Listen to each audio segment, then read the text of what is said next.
أتدري من يزيل الهم إن ضاقت بك ومن يرعاك لا ينساك دوما كيفما تحيا.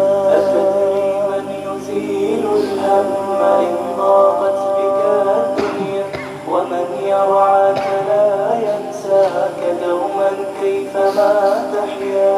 ومن يرعاك لا ينساك دوما كيفما. أتدري من يزيل الهم إن ضاقت بك الدنيا ومن يرعاك لا ينساك دوما كيفما تحيا. ومن يرعاك لا ينساك دوما كيفما تحيا. فسبحان الذي يهدي ويشفي حيرة العبد ويعطي دون ما حدي جزيل الأجر في الدنيا. فسبحان الذي يهدي ويشفي حيرة العبد ويعطي دون ما حدي جزيل الأجر في الدنيا. جزيل الأجر في الدنيا. أتدري من يجيب العبد أبدى السوء ومن يجزي على المعروف جنات وأنهار. أتدري من يجيب العبد أبدى السوء ومن يجزي على المعروف جنات وأنهار. فقل يا رب بلغني لدار الخلد والأمن ونفس كربتي عني وجنبني أذى الدنيا. أتدري من يزيل الهم إن ضاقت بك الدنيا ومن يرعاك لا ينساك دوما كيفما تحيا. أتدري من هدى الإنسان بالإحسان يوصيه ولا يرضى له العصيان فانظر كيف تعصيه. من هدى الإنسان بالإحسان يوصيه ولا يرضى له العصيان فانظر كيف تعصيه. فمن تبدي له الشكوى ومن ترجوه ما تهوى ومن في عفوه السلوى على ما كان في الدنيا. يرضى له العصيان فانظر كيف تعصيه. فمن تبدي له الشكوى ومن ترجوه ما تهوى ومن في عفوه السلوى على ما كان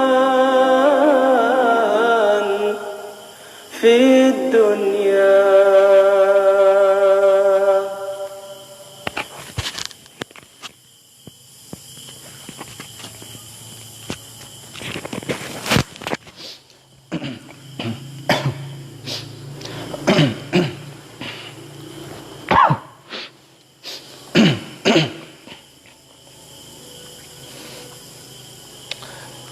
أعوذ بالله من الشيطان الرجيم. بسم الله الرحمن الرحيم. الحمد لله رب العالمين. الحمد لله الذي أمر بالإيمان والإخلاص والصبر. وأشهد أن لا إله إلا الله وحده لا شريك له. وأشهد أن نبينا محمدا عبده ورسوله. اللهم لا علم لنا إلا ما علمتنا إنك أنت العليم الحكيم. اللهم علمنا ما ينفعنا وانفعنا بما علمتنا وزدنا علما وجعلنا مما يستمعون القول فيتبعون أحسنه وأدخلنا برحمتك في عبادك الصالحين. Amma ba'du. Assalamualaikum warahmatullahi wabarakatuh. Sa ngalan ng Allah ang mahabagin, ang maawain, ang lahat ng papuri ay nauukol lamang sa nag-iisang tagapaglikha ang Panginoon ng lahat ng nilikha. Ako ay sumasaksi na walang ibang Panginoon na dapat sambahin maliban lamang sa Allah, na walang katambal. At ako ay sumasaksi rin na si Muhammad, sumakalinawa ang kapayapaan, ay ang huling sugo ni Allah. Naway igawad sa kanya ang pagpapala ni Allah kasama ang kanyang pamilya at mga kasamahan at sa lahat ng tumatahak sa kanyang landas hanggang sa huling araw.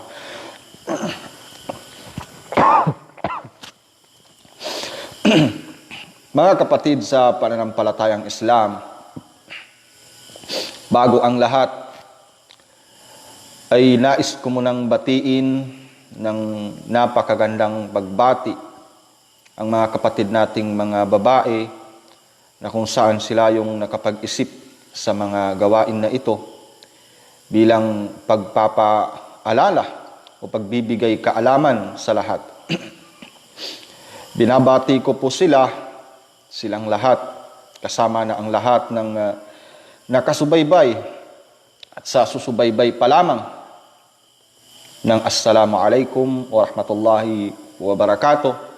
Magandang gabi po sa ating lahat dito sa Pilipinas.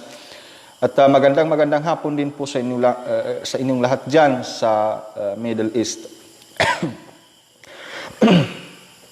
Ako po ay taos-pusong nagagalak sapagkat ako ay naanyayahan sa programa na ito. Programa ng Muhibbat al-Khair. Ito ay grupo ng mga kababaihan na kung saan sila ay nagsusumikap sa mga gawaing kabutihan upang ito ay makamit nila sa kabilang buhay. Mga kapatid sa pananampalatayang Islam, sa oras po na ito ay ang paksa po natin ay patungkol sa sinasabing as-sabr o pagtitimpi. Yan po ang paksa natin o pag-uusapan natin sa gabing ito ay ang sinasabing as-sabr o ang pagtitimpi o pagtitiis. Una sa lahat, mga kapatid sa pananampalatayang Islam, humihingi po ako ng paumanhin kung medyo paos po dahil sa masama pong pakiramdam. Mga kapatid sa pananampalatayang Islam, unang-una sa lahat ay alamin po muna natin kung ano po ba ang mga ibig sabihin ng sinasabing as-sabr o pagtitimpi sa Islam. Ang sabr, ang ibig sabihin ng sabr ay, ang sinasabi ay al-habas o al-man'. Al-habas o al-man'. O sa ibang ibig sabihin ay sinasabing al-intizar. Al-habas o al-man' o al-intizar. Ang sinasabing al-habas o al-man' ay pagbabawal. Di po ba? Al-habas. Habasani fulan. Mana'ani fulan. Pinagbawalan ako ni fulan. So, kung ang ibig sabihin ng as-sabr ay al-habas o al-man', pagbabawal, bakit pagbabawal? Bakit ang ibig sabihin ay pagbabawal? Sino ang pinagbabawalan? Kasi kapag pagbabawal, mayroong pinagbabawalan at mayroong ipinagbabawal. Ngayon, ang tanong, sino ang pinagbabawalan? Na ang ibig sabihin ng as-sabr ay pagbabawal. Ibig sabihin, may pinagbabawalan. So, ang pinagbabawalan dito ay ang sarili. Ang pinagbabawalan na ibig sabihin ng as-sabr ay ang sarili. Yan ang pinagbabawalan, ang sarili. Pinagbabawalan mo ang sarili mo, halimbawa sa pagsamba, pinagbawalan mo ang sarili mo na iwanan ang pagsamba, halimbawa sa pagsasala. Kahit napagod ka, Kailangan mong pagbawalan ang sarili mo na maging tamad. Kailangan mong maitayo ang sala. So, kailangan mong pagbawalan ang sarili mo. Dahil minsan, dahil sa pagod, tamad ka na, natatamad ka na dahil sa pagod. Minsan, gusto mo lang magpahinga, pero napagbabawalan mo ang sarili mo upang gawin ang gawain na yun na pagsamba sa Allah. Pwede rin sinasabi na al-intizar o sinasabing pagbabawal ang sinabi natin kanina sa pagsamba. Halimbawa rin sa pinagbabawal, mga muharramat, mga gawaing pinagbabawal ng Islam. So kailangan mong pagbawalan ang sarili mo sa isang bagay na gusto mong gawin na yun ay haram. Di ba? Alam mo na haram yung riba. Pero gipit ka. Pero kailangan mong pagtiisin yun. Kailangan mong tiisin yun. Kailangan mong magtimpi. Kailangan mong pagbawalan ang sarili mo. Kailangan mong maghanap ng ibang paraan para masolve ang problema na yun o ang problema mo. So kailangan mong pagbawalan ang sarili mo para gawin yun. Kaya nasabi na ang sabr, ang ibig sabihin ay pagbabawal. So, pwede ring ibig sabihin ng as-sabr ay al-intizar. Ano ibig sabihin ng al-intizar? Paghihintay. Paghihintay. So, bakit? Bakit natawag na ang al-sabr ay al-intizar, paghihintay? Bakit? Halimbawa, halimbawa na kaya nating isipin. Halimbawa, nasa linya ka. Gusto mong umuna sa linya dahil nagmamadali ka. Kaya't sasabihin sa'yo, halimbawa kung may bantay, may security guard, sasabihin sa'yo na maghintay ka. Gusto mong mauna sa linya dahil nagmamadali ka, pero sinabi sa'yo na maghintay ka. So, ang ibig sabihin ng maghintay ka, nangangahulugan na magtimpi ka. Magtimpi ka muna, magtiis ka muna, magsabar ka muna. So, kaya nasabi na ang ibig sabihin ng as-sabr ay al-intizar, paghihintay. Huwag kang magmadali. Kung nasa linya ka, maglinya ka, pumila ka. Kahit na nagmamadali ka, pero dahil may pila, may linya, kailangan mong sumunod, kailangan mong magtimpi, kailangan mong magtiis. Kaya nasabi na, as-sabr ay al-intizar sa ibang kahulugan. Ang pagtitimpi, mga kapatid, sa pananampalatayang Islam, ay isa sa pinakamagandang ugali ng isang tao. Isa sa pinakamagandang ugali ng isang tao at kasama sa pinakamalaking ginagantimpalaan ng Allah na kailanman ay di niya binanggit ang laki nito o dami nito. Sabi nga ni Allah subhanahu wa ta'ala sa banal na Quran, "Innama yuwaffas sabiruna ajrahum bighairi hisab." Ang ibibigay ng Allah subhanahu wa ta'ala sa mga taong nagtitimpi, nagtitiis, nagantimpala nila ay di nila kayang bilangin.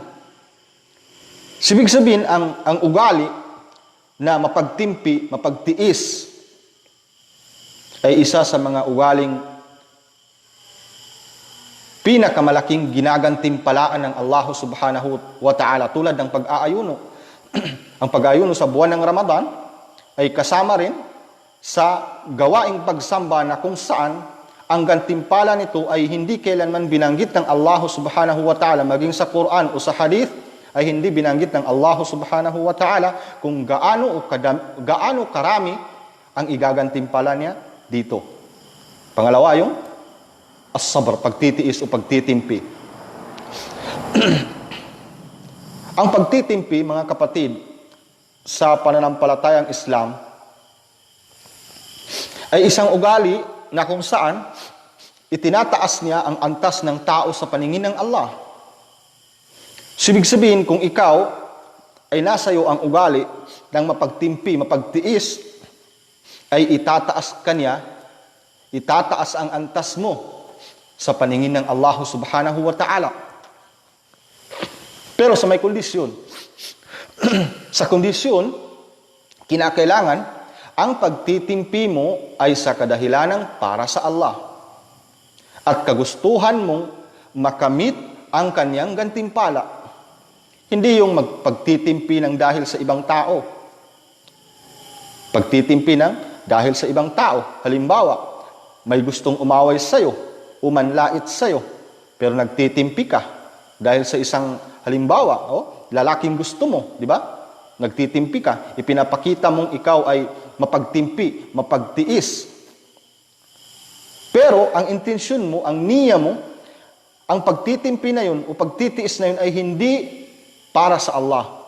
Hindi dahil sa pananampalataya mo sa Allah, hindi dahil sa gusto mong makamit ang gantimpala ng Allah.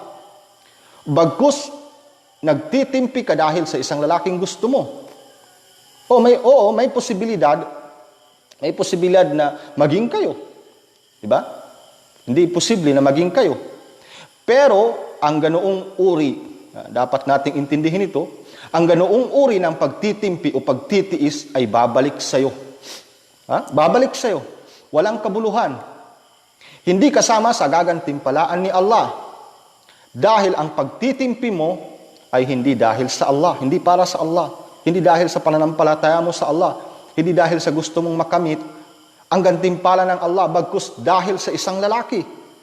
Di ba? Sabi ng Propeta Muhammad sallallahu alaihi wasallam,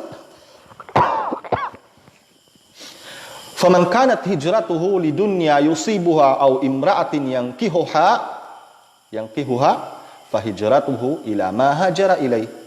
Yun ang dalil. Ibig sabihin, kung sino man sa inyo na ang dahilan ng kanyang paghijra o pag-alis, pagbakwit, ay nang dahil sa kanyang pansariling kagustuhan dito sa mundo, meron siyang kagustuhan para lang sa kanya dito sa mundo, o di kaya nagbakwit siya, umalis siya sa kanyang lugar nang dahil sa isang babaeng gusto niyang pakasalan, ay ang pagbakwit niya ay hindi pagbakwit ng dahil sa pagsamba sa Allah, nagbakwit hindi dahil sa pananampalataya sa Allah, nagbakwit hindi dahil gusto niyang makamit ang gantimpala mula sa Allah. Bagkus nagbakwit siya, umalis siya ng dahil sa babae na yun. So ang makukuha lang niya na hindi imposible ay yung babaeng dahilan kung bakit siya nagbakwit. Ganon din ang pagtitimpi mo.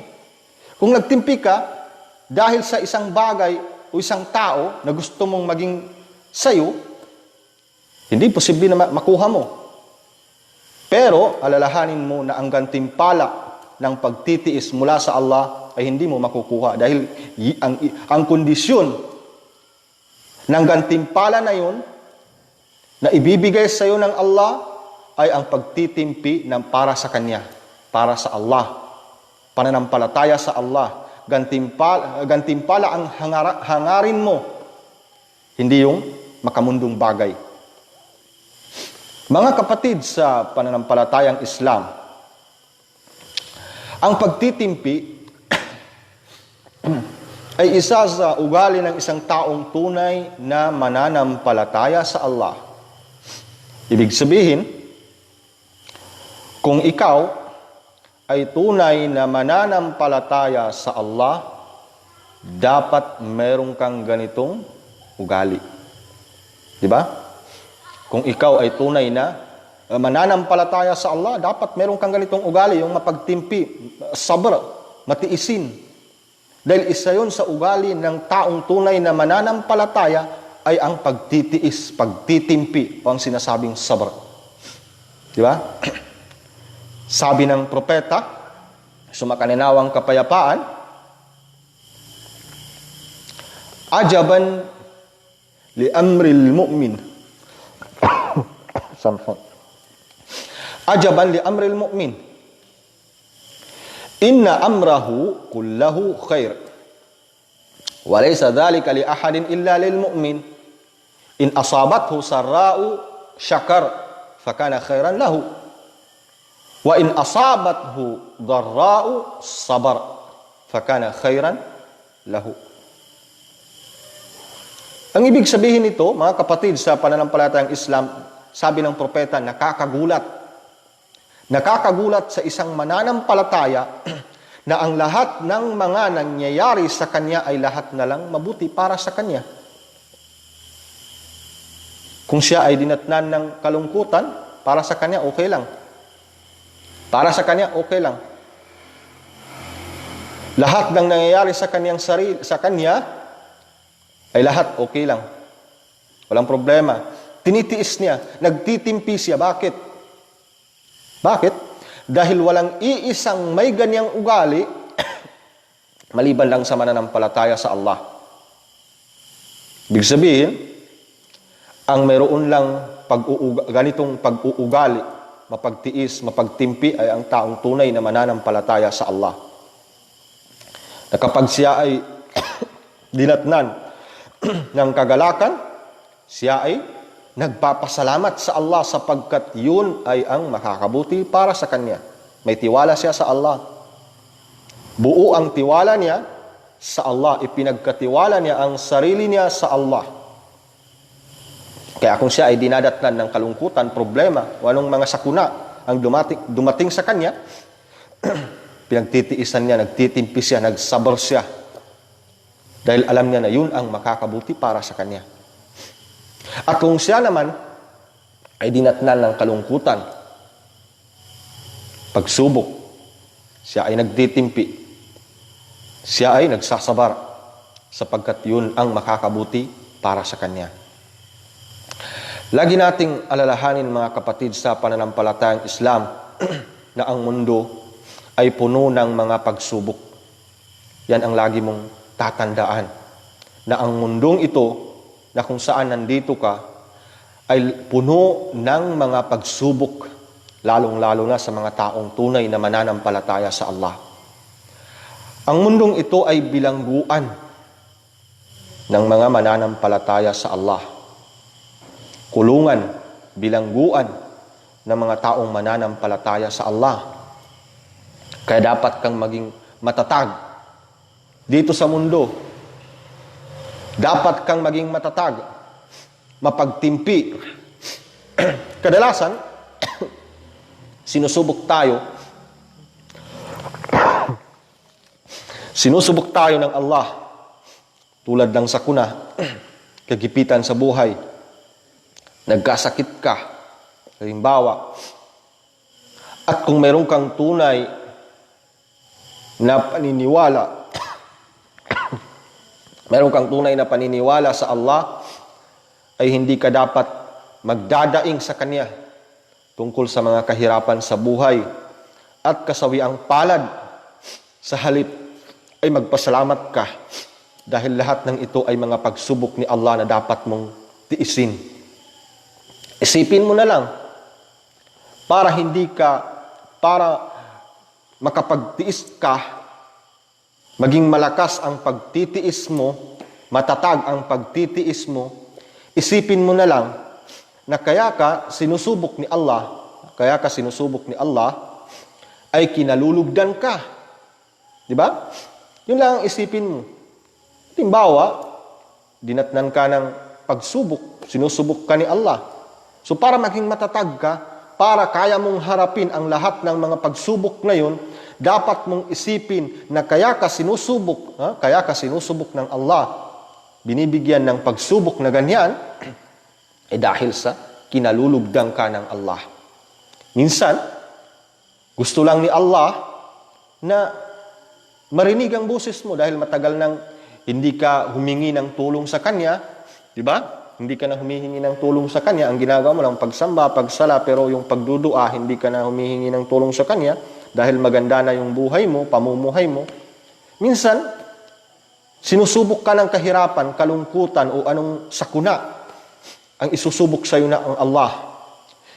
Yun ay gusto lang siguro ng Allah subhanahu wa ta'ala na marinig ang boses mong tumatawag ka sa Kanya at humihingi ng tulong. Yun ang isipin mo.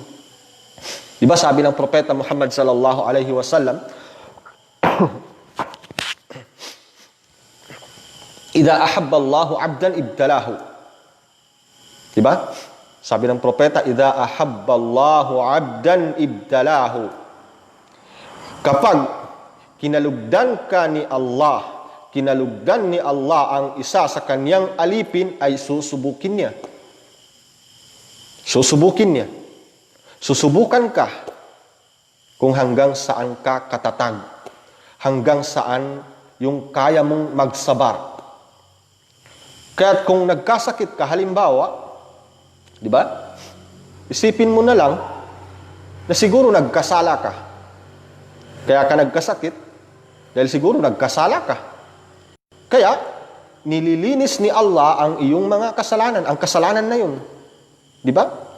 Nagkasakit ka halimbawa, sinubok ka ni Allah ng isang sakit. So, ang isipin mo na kaya ka siguro sinubok ni Allah, binigyan ng ganyang sakit, ay dahil baka siguro nagkasala ka. Ngayon, nililinis ni Allah ang kasalanan na yun. Upang, kahit na dumating sa iyo ang kamatayan, ay malinis ka na. Di ba? Yun lang ang tatandaan mo. Mga kapatid, sa pananampalatayang Islam, napakalaking biyaya talaga. Napakalaking biyaya po sa Allah na ikaw ay susubukin. Isa sa napakalaking karangalan, napakalaking biyaya sa Allah na ikaw ay susubukin niya. Di ba? Bibigyan niya ng pagsubok. Bakit? Tulad ng sinabi natin, dahil ito ay bumubura sa ating mga kasalanan. Ang mga mu'min, tunay na mananampalataya sa Allah, gusto pa nga nila, lagi silang sinusubok ng Allah. Dahil habang sila ay sinusubok ng Allah, habang binubura rin ng Allah subhanahu wa ta'ala ang kanilang mga kasalanan. So kaya, napakalaking biyaya ito. Huwag kang malungkot. Huwag kang mawala ng pag-asa. Hindi titigilan mo yung gawaing pagsamba. Dahil sasabihin mo na, kinalimutan ako ng Allah. Kinalimutan ako ni Allah. Bakit ako ginaganito? Ako ay tunay na mananampalataya rin sa Allah, pero bakit naghihirap ako? So huwag mong tigilan ang pagsamba sa Allah. Dahil minsan, kaya ka sinusubok ni Allah ng ganong mga pagsubok ay binubura niya ang iyong mga kasalanan. Di ba? Sabi ng propeta Muhammad sallallahu alaihi wasallam, ma yazalul bala'u bil mu'min wal mu'mina fi nafsihi wa waladihi wa malihi hatta yalqa Allah wa ma alayhi khati'atuh. Yan ang sabi ng propeta. Hindi mawawala ang mga pagsubok sa isang mananampalatayang lalaki man, ganun din ang mananampalatayang babae. Sa kanyang sarili, minsan sa kanyang sarili. Sinusubok ka ni Allah sa iyong sarili. Binigyan ka ng sakit. O ano dyan, binigyan ka ng kalungkutan. Di ba? Maraming mga pagsubok na darating sa iyong sarili. Minsan, susubukin ka ni Allah sa iyong sarili, sa iyong pamilya. Di ba? Sa iyong pamilya. Susubukin ka ni Allah na idadaan sa iyong pamilya. Di ba? Sa kanyang ari-arian o kayamanan. Kung ikaw ay mayaman, binigyan ka ng isang problema ng dahilan ng wala ng iyong kayamanan. Hanggang sa darating yung araw na haharap ka sa Allah subhanahu wa ta'ala ng walang kasalanan. Di ba? Bakit? Dahil sa dami ng pagsubok sa Kanya, ay nabura niya lahat ang mga kasalanan. Kung ikaw ay tunay na mananampalataya, yun ang mas gugustuhin pa ng taong tunay na mananampalataya ay lagi siyang sinusubok ni Allah. Dahil habang siya ay sinusubok ni Allah, dami ng pagsubok na binibigay sa kanya ng Allah, dami rin ng kasalanan na binubura sa kanya ng Allah subhanahu wa ta'ala. Hanggang sa dumating siya dun sa Allah subhanahu wa ta'ala, malinis, walang kasalanan. Dahil bura lahat. Nabura ng mga pagsubok. Sabi pa ng propeta Muhammad sallallahu alaihi wasallam, man yuridillahu bihi khairan yusib minhu. Kung sino man Ang gugustuhin ng Allah na mapabuti dito sa mundo, mapabuting tao, mapabuting Muslim, mapabuting mananampalataya sa Allah, mapabuti ang lahat sa iyo, ay susubukin siya dun. Kung ikaw, malakas ang pagsamba mo, susubukin ka dun ng Allah.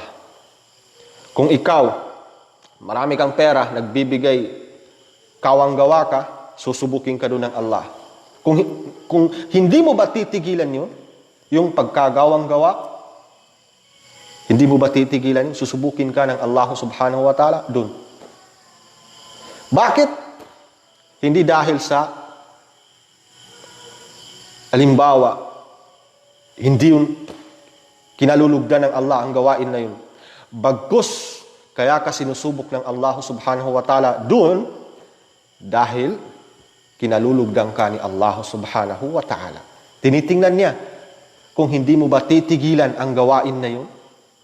Yung pagkawang gawa, sinubok ka dun. Di ba? Minsan, susubukin ka sa ibang tao habang ikaw ay nagbibigay ng mga sadakat. Minsan, susubukin ka dun. Kung titigilan mo ba yun o hindi. May mga taong manlalait sa'yo. May mga taong magsasabi na ganito yan, ganyan, ganyan. Nagbibigay ng sadakat dahil ganyan, ganyan siya. Lahat sasabihin. Yun ay mga pagsubok sa'yo. Titingnan kung hindi mo ba titigilan yun. So kung ikaw ay tunay na mananampalataya sa Allah, huwag mong tigilan yun.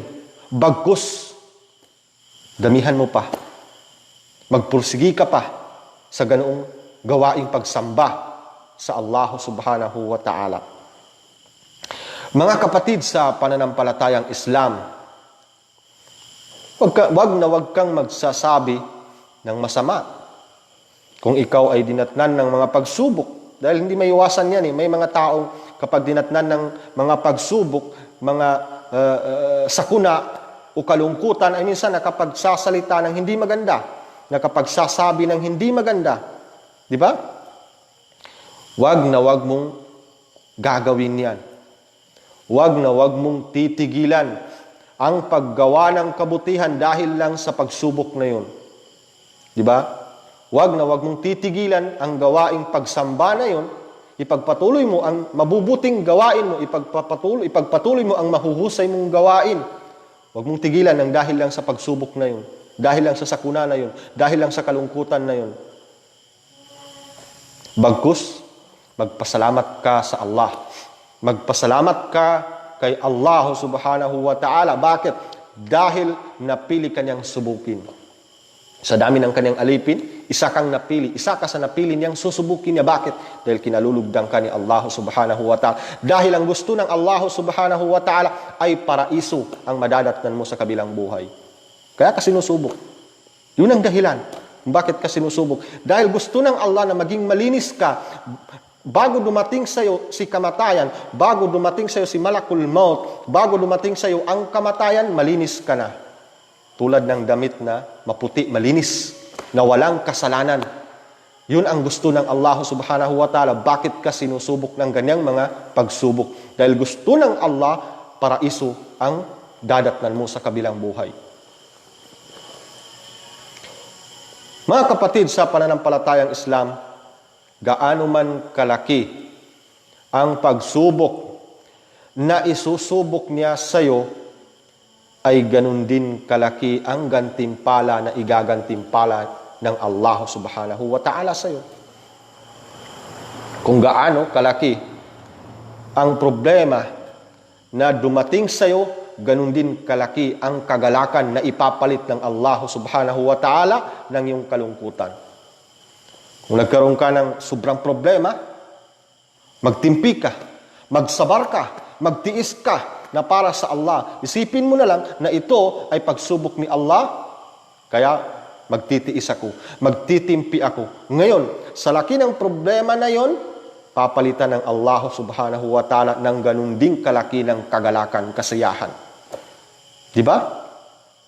Inna ma'adamul jaza, inna adamul balay, ma'adamul jaza. Kung gaano kalaki, sabi ng propeta Muhammad sallallahu alaihi wasallam, ang pagsubok ay ganun din kalaki ang gantimpala na ibibigay sa iyo ng Allah subhanahu wa ta'ala. Ang pinakamalaki na gantimpala na ibibigay sa iyo ng Allah subhanahu wa ta'ala ay ang paraiso. Yun ang pinakamalaking gantimpala na igagantimpala sa iyo ng Allah subhanahu wa ta'ala ay ang paraiso. Minsan kasi mga kapatid, sa pananampalatayang Islam, kadalasan nangyayari sa ibang tao kapag siya ay sinusubok ni Allah sa isang bagay na gusto niyang makamit, subalit hindi niya ito nakakamit, minsan nawawalan siya ng pag-asa, di ba? Nawawalan siya ng pag-asa, nakakapagsabi siya ng hindi maganda, tumigil sa paggawa ng mahuhusay na gawain, tumigil sa mga mabubuting gawain dahil sa dinatnan siya ng pagsubok. Alalahanin mo kapatid, sa pananampalatayang Islam, na minsan hindi lahat ng gusto mo ay mapasa iyo, di ba? Hindi lahat ng gusto mo ay mapasa iyo o makakamit mo dahil sa sipag at tiyaga mo. Di ba? Meron kasi mga tao na sasabihin na, kaya ako nakuha ito dahil sa sipag at tiyaga ko. Pwedeng ganun. Pero, yun ay kagustuhan ng Allah. Bakit mo nakamit, bakit mo nakuha, ay kagustuhan din ng Allah. Isipin mo ang sabi ni Allah. Minsan, isang bagay gusto mong maangkin ang isang bagay, subalit ito ay makakasama sa iyo. Di ba? Subalit ito ay ikakasama mo. Kung meron kang gustong maging dito sa mundo, bagay na gusto mong makamit, pero bakit hanggang ngayon ikaw ay tunay na mananampalataya sa Allah? Lagi mong itinatayo ang pagsasala, mabuti kang tao, matiisin, mapagtimpi, o nasa iyong ugali ng pagsasabar. Pero bakit may isang bagay na gusto mong maangkin, gusto mong makamit dito sa mundo, pero hanggang ngayon hindi mo pa nakukuha? Baka isipin mo ay hindi ka pinakikinggan ng Allah, hindi ganun. Dapat mong malaman kung bakit hindi napapasayo ang mga bagay na yun na gusto mong makamit dito sa mundo. Bakit? Dahil kapag binigay sa iyo ng Allah, alam ng Allah subhanahu wa ta'ala na kung ibibigay niya ito sa iyo, ay ikakasama mo. Di ba? Gusto mong magkakutsi. Matagal mo ng pangarap, magkakutsi. Di ba? Magkamotor. Pero bakit hanggang ngayon, isa kang tunay na mananampalataya sa Allah, pero bakit hanggang ngayon, wala ka pa ring motor? Wala ka pa rin kotse, wala kang sasakyan. Bakit? Dahil alam ng Allah subhanahu wa ta'ala na kapag ibinigay niya sa iyo yun, ibinigay niya ang kotse, sasakyan sa iyo, ay baka kahit na pagsala, hindi mo na magawa. Baka yun pa ang ikadisgrasya mo, ikadali ng buhay mo, ikasama mo. Di ba? So, alam ng Allah kung bakit hindi niya ibinibigay sa iyo yun, dahil yun ang ikakasama mo. Ikaw, hindi mo alam yun. Hindi mo, dahil ang iniisip mo lang ay kung ano ang maidudulot niyang kabutihan sa iyo. Halimbawa, gusto mo ng sasakyan. So, ang maiisip mo lang, yung idudulot niyang kabutihan sa iyo. Mapadali ang trabaho mo, mapadali ang gagawin mo. Pero hindi mo maisip, hindi mo alam na dahil doon ay ikakadali ng buhay mo. Di ba? Hindi natin, kadidisgrasya mo. Hindi natin alam yun. Ang Allah subhanahu wa ta'ala ang nakakaalam nun. Yun ang dahilan kung bakit minsan hindi niya binibigay sa iyo yun dahil ayaw niyang mapasama ka. Yun, sa madaling salita. Ayaw niyang mapasama ka. Minsan naman, ayaw mo sa isang bagay. Iniiwasan mo isang bagay. Ayaw mo sa isang bagay na yun.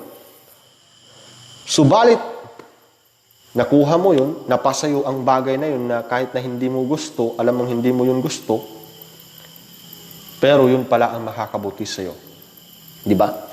Minsan ayaw mo sa isang tao. Ayaw mo sa kanya. Pero yun pala, sa huli, siya pala yung makakabuti sa iyo. Siya pala yung makakadagdag ng iman mo. Siya pala yung magpapalakas ng pananampalataya mo. Siya yung makakasama mo sa paggawa ng mga mabubuting gawain. Di ba? Pero ayaw mo sa kanya. Pero ang Allah subhanahu wa ta'ala alam niya. Kaya ibinigay sa iyo yun dahil yun pala ang makakabuti sa'yo dito sa mundo hanggang sa kabilang buhay. Kapatid, yan lang ang isipin mo. Yan lang ang lagi mong iisipin. Na kaya't siguro, di mo nakakamit, di mo nakukuha ang bagay na gusto mo dito sa mundo, ay baka yun ang makakasama sa'yo. Yun lang. Simple lang. Diba? Simple lang. Hindi mo nakukuha ang bagay na yun, hindi mo nakakamit hanggang ngayon, na matagal mo nang gustong makamit, matagal mo nang gustong pangarap. Pero kaya hanggang ngayon, hindi mo pa nakukuha, isipin mo na lang, na kaya hindi mo nakukuha dahil yun ang makakasama sa'yo. Alam ni Allah kung ano ang makakabuti at makakasama sa kanyang alipin. Alam ni Allah ano makakabuti sa'yo, anong makakasama sa'yo. Diba? Alam ni Allah yun. Minsan, kaya hindi mo nakakamit ang bagay na gusto mo, ay ayaw ni Allah na mapahamak ka, ayaw ni Allah na masira ka, ayaw ni Allah na anong mangyari sa'yo. Diba? Sabi ni Al-Hasan Al-Basri,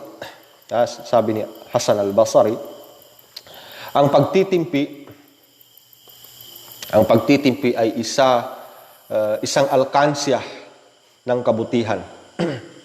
Sabi ni Hasan al-Basri, ang pagtitimpi ay isang alkansya ng kabutihan na kung saan hindi ito binibigay ni Allah na katangian ng kanyang alipin maliban sa kanyang alipin na kinalulugdan niya. So ikaw, kapatid, ugali mo ang mapagtimpi. Ugali mo ang matiisin. Ugali mo ang sinasabing sabar. So magpasalamat ka ng sobra sa Allah subhanahu wa ta'ala dahil ang ugali na ito ay hindi ibinibigay ni Allah sa kanyang alipin maliban lang sa alipin na kanyang kinalulugdan. So nangangahulugan na kung ikaw ay meron kang ugali na ganyan, matiisin, mapagtimpi, meron kang sabar, malakas na sabar dito sa iyong puso, dapat kang magpasalamat sa Allah dahil isa ka sa kanyang alipin na kinalulugdan niya. Dahil sa sinabi ni Hasanul Basri, ang pagtitimpi, ugaling pagtitimpi, matiisin na ugali, balasabar na tao, ay ibinibigay lang ni Allah ang ganyang ugali sa kanyang alipin na kinalulugdan niya. So, ibig sabihin, kung ikaw ay meron kang ganyang ugali, nabilang ka sa mga taong kinalulugdan ni Allah subhanahu wa ta'ala. Ngayon, mga kapatid, gusto mo bang malugdan ng Allah? Gusto mo bang makuha ang pagmamahal ng Allah subhanahu wa ta'ala? Kung gusto mo, mabilang ka sa mga taong kinalulugdan ng Allah, dapat kang magtimpi sa lahat ng mga nangyayari. Dapat kang magkaroon ng ugaling matiisin, mapagtimpi o balasabar para mabilang ka sa mga taong kinalulugdan ni Allah subhanahu wa ta'ala.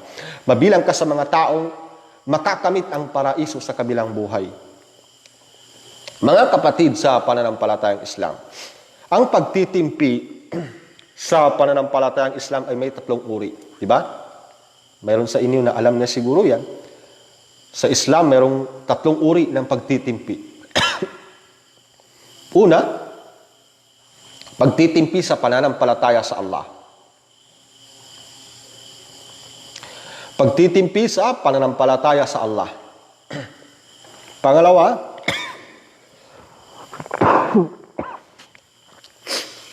pagtitimpi sa mga ipinagbabawal ni Allah. Pangatlo, pagtitimpi sa itinakda sa iyo ni Allah subhanahu wa ta'ala. Ang una nabanggit natin, uri ng pagtitimpi, ay ang pagtitimpi sa pananampalataya sa Allah. Ay ang pagtitiis mo sa paggawa ng kanyang mga ipinag-utos. Yun ang ibig sabihin ng pagtitimpi sa pananampalataya sa Allah, ay ang pagtitimpi sa paggawa ng kanyang mga ipinag-uutos. Halimbawa, sa pag-aayuno, kailangan mong magtimpi, kailangan mong magtiis, diba? Ng gutom, ng uhaw. Bakit? Dahil yun ay utos ni Allah. Dahil yun ay utos ni Allah na kailangan mong gawin at tiisin. Dahil yun ay utos ni Allah. Dahil yun ay pananampalataya sa Allah. So, kailangan mong magtiis. Nagtitiis ka sa pag-aaral o pananaliksik ng kaalaman upang mas lalong tumibay at lumakas ang iyong pananampalataya. Di ba? Kailangan mong magtiis sa pag-aaral, paghahanap o pananaliksik ng kaalaman dahil ang intensyon mo ay para mas lalong tumibay at lumakas ang iyong pananampalataya sa Allah. So, ang pagtitiis na yun ay pagtitiis dahil sa pananampalataya sa Allah. Pangalawa, nabanggit nating uri ng pagtitimpi o pagtitiis ay ang pagtitimpi sa mga ipinagbabawal ni Allah. Pagtitiis sa ipinagbabawal ni Allah. Halimbawa, tulad ng mga gawaing ipinagbabawal na kahit gustong-gusto mo ay kailangan mong tiisin. Kailangan mong layuan dahil sa pananampalataya mo sa Allah.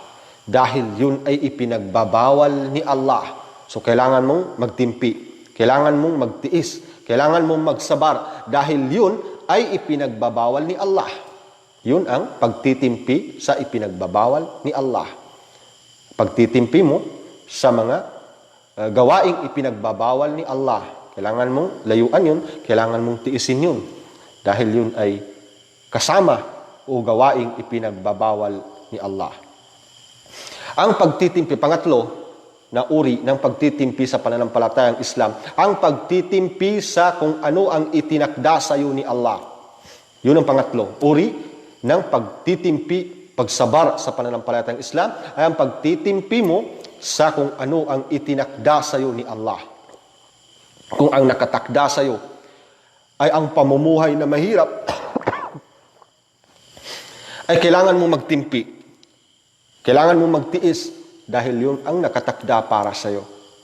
Kahit na anong sipag mo, anong tiyaga mo, kung ang itinakda sa iyo ni Allah ay ganyan lang ang pamumuhay mo dito sa mundo, kailangan mo magtiis. Kailangan mo magtimpi. Isipin mo na ito ang itinakda sa akin ni Allah. Itinanong minsan kay Hasanul Basri kung bakit siya ay walang problema, walang nakikita sa kanyang problema. Naitanong sa kanya, bakit? Sinabi ni Hasanul Basri, wala akong problema. Bakit? Dahil alam ko na lahat ng nangyayari ay nasa kamay ng Allah. Na kahit anong gawin ko, sipag at tiyaga, nasa kamay pa rin ni Allah ang aking buhay. Nasa kamay pa rin ni Allah kung ano ang aking madalatan dito sa mundo. Kung ano ang aking magiging buhay dito sa mundo, nasa kamay ni Allah. Ang aking, yung rizki, ang aking biyaya, ay nasa kamay ni Allah. So, hindi ko na kailangan na ano pang gawin ko dyan, kahit na ano ko pa yung ulo ko sa lupa, kung ang itinakda sa akin ay kahirapan, ganun, mamamatay akong kahirapan. Yun ang sabi ni Hasanul Basri. Kahit na anong gawin mong paraan o sipag at tiyaga, kapag ito ay hindi tinakda ni Allah para sa iyo, ay hindi mo ito makakamit. Hindi mo makakamit. Kung hindi ito itinakda sa iyo ni Allah, hindi magiging sa iyo ang para sa ibang tao.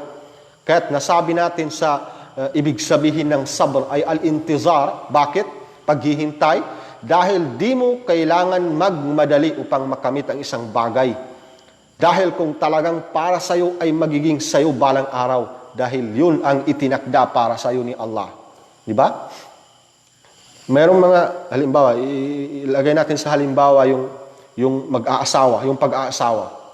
Bakit yung isa nandito sa Pagadian, nakapag-asawa, nandoon sa malayong lugar? Bakit? Dahil yun ang para sa kanya. Pinagtagpo sila. Kahit na pagitan nila ay lupa at langit, kung sila ay para sa isa't isa, hindi mo na kailangan magmadali. Al-intizar, sabar, al-intizar, maghintay ka. Dahil kung sino ang para sa'yo, talagang para sa'yo. May mga dahilan na mangyayari na talagang magkikita kayo, magiging kayo. Kaya nasabing sabar, al-intizar, maghintay ka, hindi mo kailangan magmadali. Dahil kung ano ang itinakda para sa'yo ni Allah, hindi ka mamamatay maliban lang sa makamit mo na ang para sa iyo na yun. Di ba? Kung yayaman ka, hindi ka mamamatay. Bago ka mamamatay, bago dumating sa iyo ang kamatayan, ay makakamit mo pa ang kayamanan. Yayaman ka pa, giginhawa ka pa dahil yun ang itinakda sa iyo ni Allah subhanahu wa ta'ala. Kung ang itinakda sa iyo ni Allah ay magkakaroon ka ng kotse, sasakyan, hindi darating sa iyo ang kamatayan maliban lang kung makukumpleto mo ang biyaya na para sa iyo. So, as-sabr, al-intizar, maghintay ka. Habang naghihintay ka, humingi ka, magdua ka sa Allah. Hindi yung uupo ka lang, hihintayin mo na darating. Hindi ganun. Di ba? Hindi naman ganun. Halimbawa, gustong-gusto mo makakain ng manok, sabi mo, maghintay ka na lang dito, baka darating yung manok. Hindi ganun. Gusto mong magkakotse, so uupo ka lang, hintayin mo na darating sa iyo. Hindi ganun. Gawin mo ang mga dahilan. Di ba? Gumawa ka ng dahilan, kasabay ang pagtitiwala mo sa Allah. Ganun yun. Gumawa ka ng dahilan, gawin mo ang paraan habang ipinagkatiwala mo ang lahat ng yun sa Allah subhanahu wa ta'ala, na kung ano ang itinakda sa iyo, kung ang itinakda sa iyo ay makuha mo yun, alhamdulillah. Dahil yun ang itinakda sa iyo ni Allah subhanahu wa ta'ala. Hindi mo kailangan linlangin ng isang tao, di ba? Hindi mo kailangan linlangin ng isang tao para makuha mo ang sa kanya. Makuha mo naman ito, hindi dahil yun ay ang nakatakda, di ba? Hindi yun ang nakatakda. Bagkus nangyari yun, nakuha mo yung hindi sa iyo, dahil sa utos ng iyong nafs. Dahil sa utos ng iyong nafsu hawa.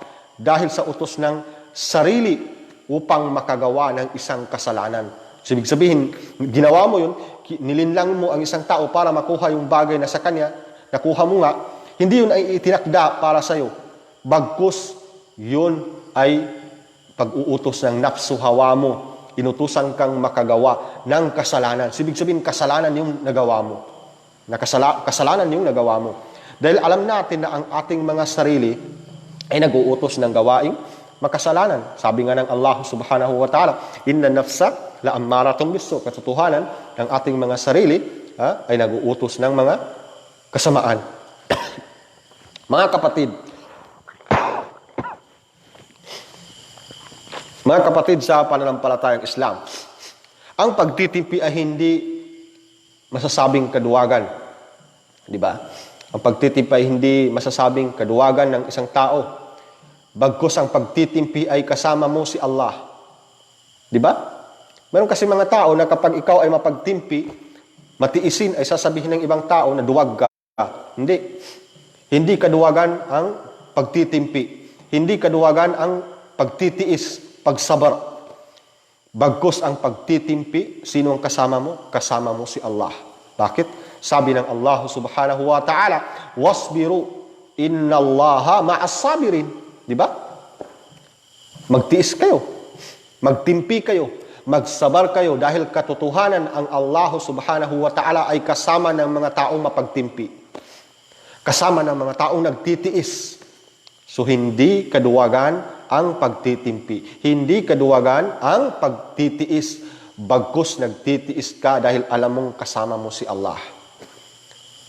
Nagtitiis ka, nagtitimpi ka dahil alam mong ikaw ay tunay kabilang sa mga taong nananampalataya sa Allah. Nagtitimpi ka dahil ang hangad mo ay ang paraiso ni Allah. Hindi ang hangad mo ay upang makita ng ibang tao na ikaw ay matapang. Di ba? Hindi ang hangad mo ay upang malaman ng ibang tao na sobrang tapang mo. Hindi. Bagkus nagtitimpi ka, nagtitiis ka dahil alam mong ang buhay mo dito sa mundo ay panandalian lamang. Yung mga tao na yun, hayaan mo na. Hayaan mo na kung ang tingin sa iyo ay duwag. Hayaan mo na sila. Bagkus, ang isipin mo, ang hangad mo, bakit ka nagtitiis, bakit ka nagtitimpi? Ang hangad mo ay ang paraiso ni Allah. Ang hangad mo ay mabilang ka sa mga taong kinalulugdan ni Allah. Magtimpi kayo. Sabi ni Allah, katotohanan si Allah ay kasama ng mga taong nagtitimpi, nagtitiis. Ang pagtitimpi, mga kapatid, sa pananampalatayang Islam ay dahilan upang makamit mo ang kapatawaran ni Allah. So, hayaan mo na sinasabing duwag ka dahil sa pagtitimpi mo. Ang isipin mo, bakit ka nagtitimpi? Dahil gusto mong makamit ang kapatawaran ni Allah. Gusto mong makamit ang gantimpala ni Allah na kailanman ay hindi niya binanggit ang laki nito. Sabi ni Allah subhanahu wa ta'ala sa banal na Quran, illa alladhina sabaru wa amilus salihat ulaika lahum maghfiratu wa ajrun kabir. Di ba? Illa alladhina sabaru wa amilus salihat ulaika lahum maghfiratu wa ajrun kabir.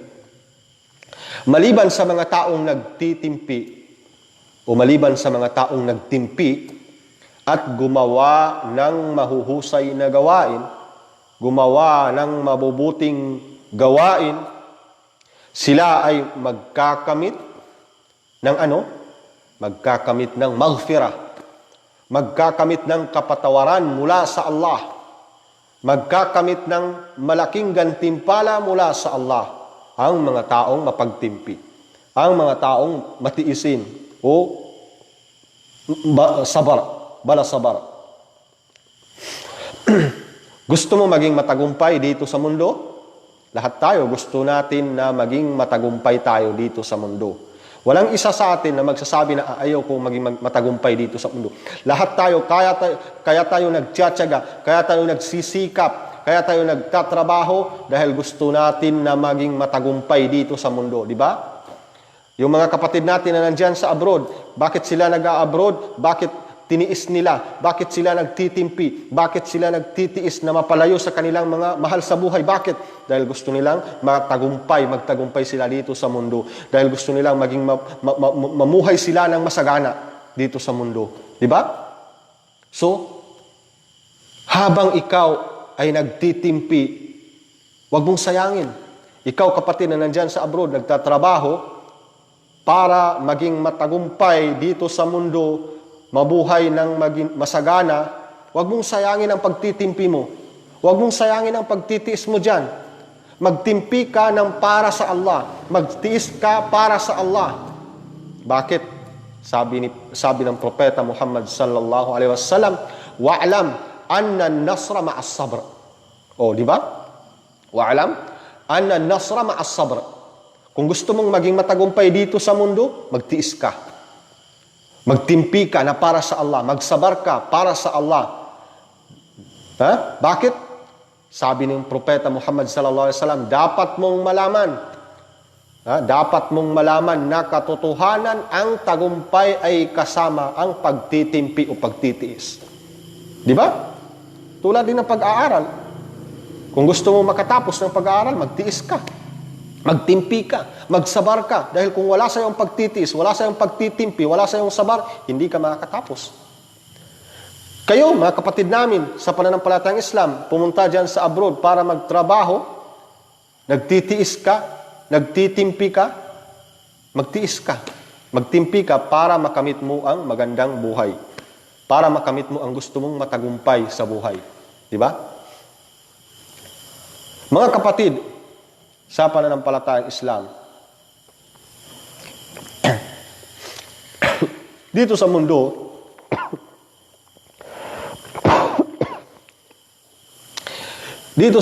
mga kapatid, sa pananampalatayang Islam, hindi naman po pwedeng lagi na lang masaya. Di ba? Dito sa mundo, hindi naman pwedeng lagi na lang masaya. Lahat ng kasiyahan ay may kaakibat na kalungkutan. Di ba? Hindi lahat ng nasa mundo ay puro na lang kasiyahan. Lahat ng kasiyahan ay may kaakibat din na kalungkutan. Ganyan ang pamumuhay natin dito sa mundo, mga kapatid, sa pananampalatayang Islam. Kaya, alalahanin po natin na ang pagtitimpi ay kasama sa pananampalataya. Yan ang alalahanin natin. Ang pagtitimpi natin ay kasama sa ating pananampalataya sa Allah. Sabi nga ni As-Sa'di, sabi ni As-Sa'di, kung sino man ang wala sa kanya ang pagtitimpi, ay wala sa kanya ang tunay na pananampalataya. Ibig sabihin, kung ikaw ay tunay na mananampalataya sa Allah, dapat nasa iyo ang sinasabing sabr. Nasa iyo ang sinasabing pagtitiis o pagtitimpi. Sabi rin ng isa sa mga mahuhusay na tao, ang pagtitimpi ay para siyang ulo. Sabi ng ibang mga mahuhusay, mabubuting tao, sinaunang tao, ang pagtitimpi, sabi niya, ay para siyang ulo ng katawan. Ngayon, kung sino ang wala sa kanya ang pagtitimpi, ay parang walang ulo ang kaniyang katawan. So ganun kahalaga ang pagtitimpi o pagtitiis, mga kapatid, sa pananampalatayang Islam. Narinig niyo ang pagtitimpi ni Propeta Ayub alayhi salam? Di ba? Nung siya ay subukin ng Allah, si Ayub, Propeta Ayub alayhi salam, nung siya ay subukin ni Allah ng isang sakit na walang lunas, ang hindi lang nagkasakit sa kanya yung puso niya, buong katawan niya nagkasakit na. Sinubok siya ni Allah ng isang sakit na walang lunas. Halos umabot ng 18 years. Ang pagsubok ngayon na dumating kay Propeta Ayub alayhi salam, isang sakit na walang lunas, ay halos umabot ng 18 years. 18 years. Tingnan niyo, 18 years.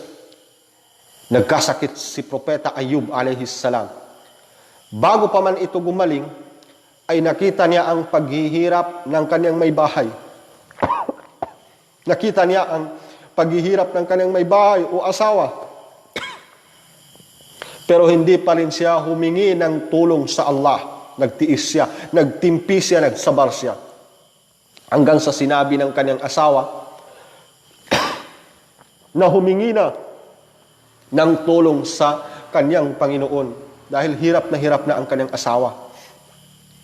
Humingi na ang Propeta Ayub ng tulong na pagalingin na siya. Alam niyo kung ano ang sinagot ni Ayub alayhi salam sa kanyang asawa? Sabi niya, ilang taon ba tayo namuhay ng masagana? Ilang taon ba tayo namuhay ng masagana?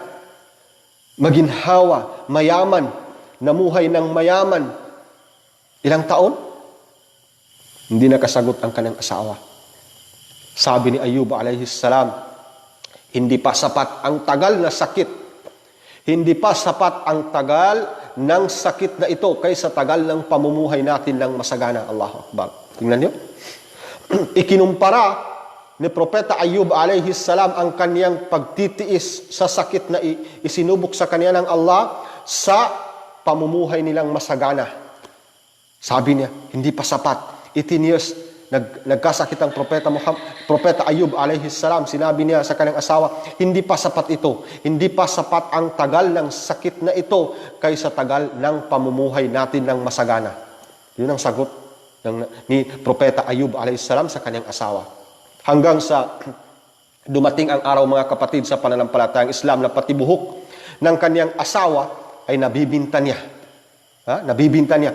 Bakit? Para lang mapakain ang kanyang asawa na si Ayub alayhi salam. So tingnan niyo, pati yung asawa ng Propeta Ayub alayhi salam ay nasa kanya pa rin ang ugaling matiisin.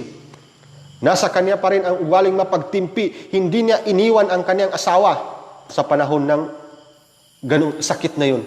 Hindi niya ikinadidiri ang kanyang asawa. Di ba? Hindi niya iniwan.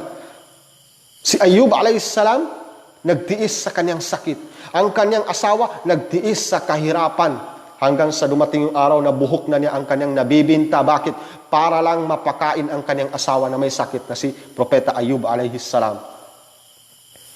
Hindi na iniwan ang kanyang asawa na si Ayub sa gitna ng kahirapan. So, mayroon pa kayang mga babae na ganito?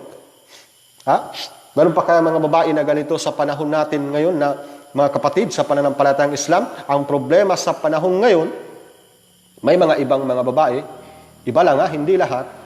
Mayroon mga iba, kapag konti lang ang kinikita ng kanyang asawa, di ba? Hindi lahat. Pero meron iba sa mga babae na ganito, kapag konti lang ang kinikita ng kanyang asawa, ayun, naghanap ng paraan, inaway.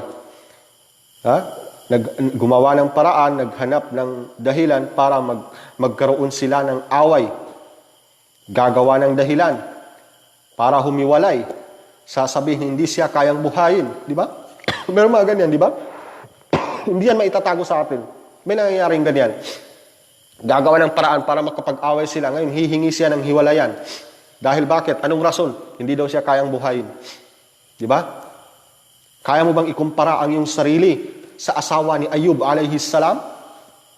Buhok niya, kuko niya, nabinta niya para lang mapakain ang kanyang asawang may sakit, hindi niya iniwan. Hindi niya ikinadidiri.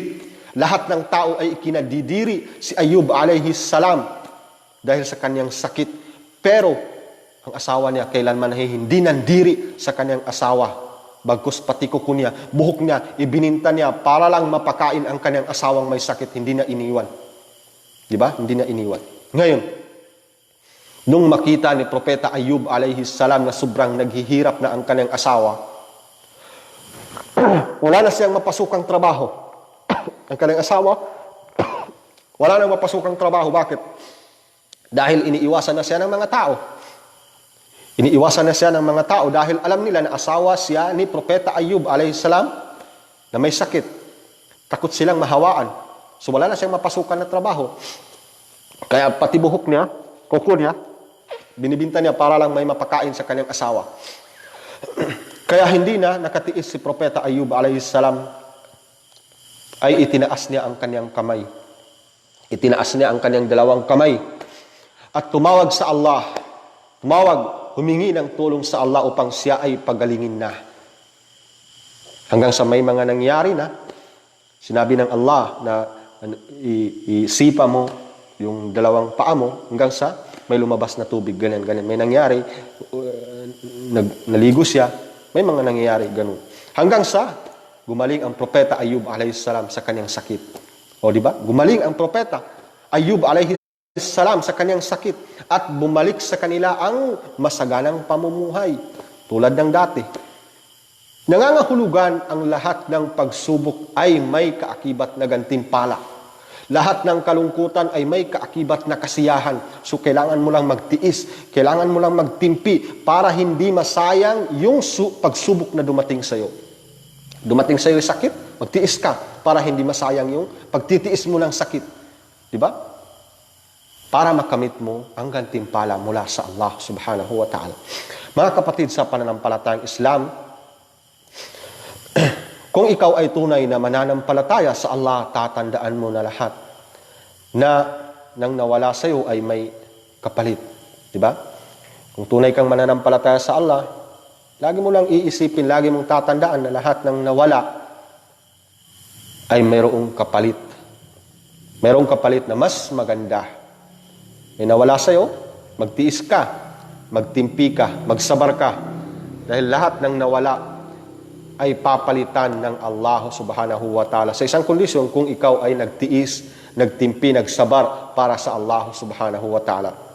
Dahil ang taong nagtitimpi, ay alam natin na hindi pababayaan ni Allah kailanman. Di ba? Ang taong mapagtimpi, sabar, matiisin, ay kailanman ay hindi pababayaan ni Allah subhanahu wa ta'ala.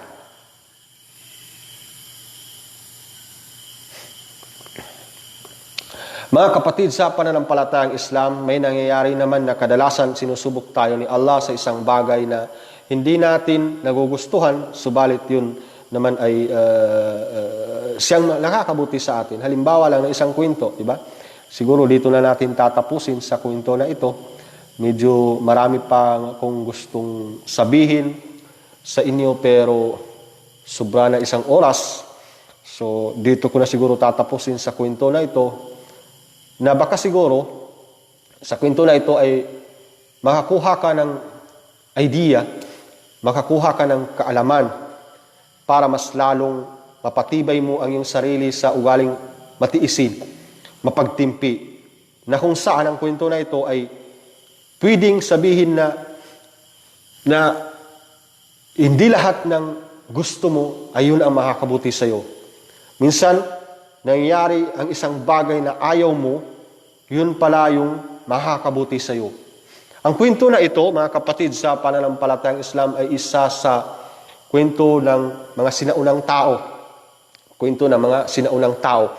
May isang dato na meron siyang alipin, na ang alipin na yun ay meron siyang ugaling matiisin. Meron siyang ugaling mapagtimpi, sabar. Meron siyang sabar. Lalong-lalo na, higit sa lahat ay tunay siyang nananampalataya sa Allah. Meron siyang ugaling ganun. Ngayon, ang nangyari, sa madaling salita, huwag na natin banggitin yung mga iba. Shortcut na lang natin. May nangyari isang araw, naputol ang kamay, daliri ng dato na yun. Naputol ang daliri ng dato na yun. Nung makita nung alipin niya na mayroon sinasabing matiisin, mapagtimpi, tunay na mananampalataya sa Allah, nung makita niya, anong sinabi niya sa dato? Insyaallah khair. Insyaallah khair. So anong nangyari? Nagalit ang dato. Sabi nung dato, naputol na nga yung daliri ko, sasabihin mo pa, ito yung makakabuti. So nagalit yung dato. Siyempre, ikaw kaya, naputulan ka ng daliri, tapos yung kasama mo sasabihin sa'yo, yan ang makakabuti sa'yo. O di ba? Hindi mo iwasan na baka pagalitan mo siya, masapak mo siya, o di ba? Kasi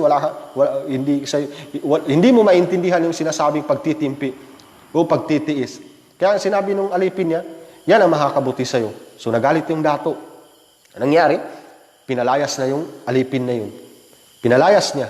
Dahil galit na galit siya. Pinagalitan niya. Bakit? Naputol na nga yung daliri ng dato, sasabihin pa niya, yun ang makakabuti sa'yo. Ngayon, nung napalayas na niya yung alipin niya, isang araw, hanggang sa gumaling na yung daliri niya, pumunta siya sa bukid. Pumunta siya sa bukid para upang tanawin ang kaniyang lugar. Pumunta siya sa bukid, pinasama niya yung ilan sa kaniyang mga alagad, kaniyang mga alipin, sundalo, pinasama niya. Pumunta sila sa bukid, dun sa taas para tanawin ang ganda ng kaniyang palasyo, tanawin ang ganda ng kaniyang nasasakupan. Ngayon, mga kapatid, habang nasa bundok na sila, tumatanaw sa kaniyang nasasakupan, ganda ng nasasakupan niya, nasa bundok na sila, inutusan ng dato ang kaniyang mga alagad na maghanap sila ng prutas upang dalhin sa kaniyang palasyo. Kaya, umalis ang kaniyang mga alagad kasama, pati siya naghanap din ng mga prutas para dalhin sa kaniyang palasyo. Habang siya ay naglalakad, naghahanap ng pagkain,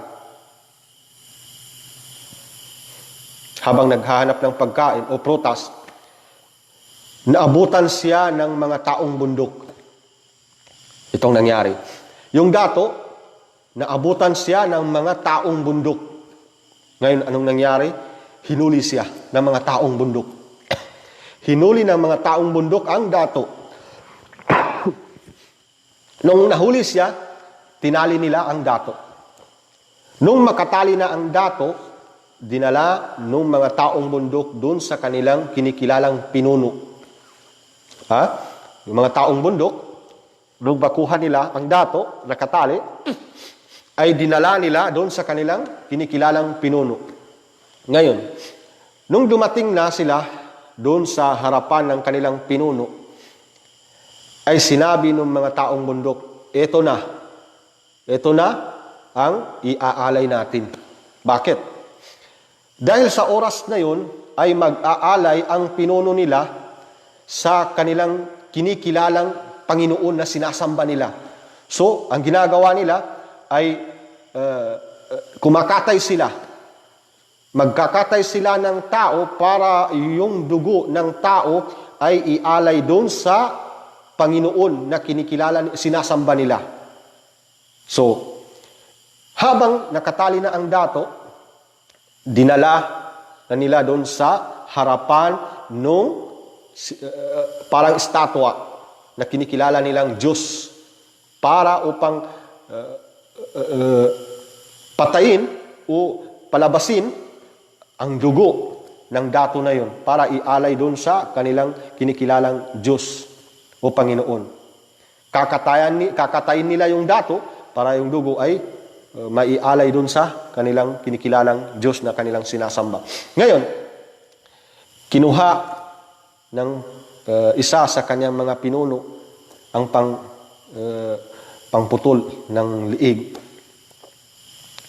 Espada, ganyan. Nung makuha na nila habang nakatali yung dato, ay itinaas na ng alagad ng pinuno yung espada para patayin na o para putulin yung liig, para yung dugo ay bumuhos dun sa kinikilala nilang Diyos. Ngayon, sa oras na hindi pa nakatay yung dato, napansin ng pinuno. Ano yung napansin ng pinuno? Napansin ng pinuno yung kamay ng dato na putol, yung daliri putol. Napansin ng pinuno na yung daliri ng dato ay putol. Sabi ng pinuno, wag mo na. Wag mo na. Wag mo nang katayin yan. Sabi nung magkakatay, bakit? Sabi ng pinuno, bawal sa atin na ang iaalay nating dugo sa ating Panginoon ay hindi kumpleto ang kanyang katawan. May bawas ang kanyang katawan. Kinakailangan ang iaalay nating dugo ay walang bawas ang kanyang katawan kumpleto. Hindi putol ang daliri, hindi putol ang tenga, hindi putol ang paa, basta kumpleto. Bawal ialay sa kanilang Panginoon ang may bawas sa kanyang katawan. Kaya sabi ng pinuno, pakawalan niyo yan, maghanap kayo ng iba na kumpleto, walang bawas ang kanyang katawan. So anong nangyari? Pinalaya nila ang dato. Dahil hindi pwedeng ialay sa kanilang Panginoon dahil kulang, bawas, putol ang kanyang daliri. Bawal yun sa kanilang paniniwala. Ngayon, mga kapatid sa pananampalatayang Islam, anong nangyari? Nakawala yung dato. Habang pauwi siya, naglalakad siya, naisip niya, naalala niya yung kanyang alagad, yung kanyang alipin na nagsabi nung naputol ang kanyang daliri, sinabi nung kanyang alagad o alipin na yan ang makakabuti sa iyo. Naalala niya yun. Pumasok sa kanyang isip na tama nga. Tama yung sinabi ng kanyang alipin na pinagalitan niya habang halos pinalayas niya. Naisip niya, tama pala yung sinabi niya na naputol yung daliri ko dahil ito yung makakabuti sa akin. Naisip niya yun. Bakit? Dahil yun ang dahilan kung bakit hindi siya nakatay, hindi siya namatay. Dahil sa putol ang kanyang daliri. Yun ang nakabuti sa kanya. Kung hindi lang siguro putol ang kanyang daliri, patay na siya. Di ba? Nakatay na siya. Kung hindi lang putol ang kanyang daliri. So, ibig sabihin, ang dahil sa naputol ang kanyang daliri, yun ang nakabuti sa kanya. Anong nakuha natin dun, mga kapatid, sa pananampalatayang Islam? Hindi lahat ng nangyayaring masama sa ating buhay ay yun ay ikakasama natin. Minsan, nangyayari sa ating buhay ang mga pagsubok, mga masasamang nangyayari, ay yun pala ang kaakibat nun ay kasiyahan. Diba? Dumating sa iyong kalungkutan, magtiis ka, magtimpi ka, magsabar ka, dahil hindi ka pababayaan ni Allah subhanahu wa ta'ala. Mga kapatid sa pananampalatayang Islam, napakalaking karangalan po ito sa akin na mapabilang sa inyong mga lecturer upang magbigay ng mga kaunting paalala sa lahat. Kaya siguro hanggang dito na lang po at maraming salamat po sa lahat ng members ng grupo na ito, ang Muhibbat al-Khair. Sa lahat-lahat na ay maraming salamat po sa inyong lahat at magandang gabi po sa inyong lahat. Wassalamu alaikum warahmatullahi wabarakatuh.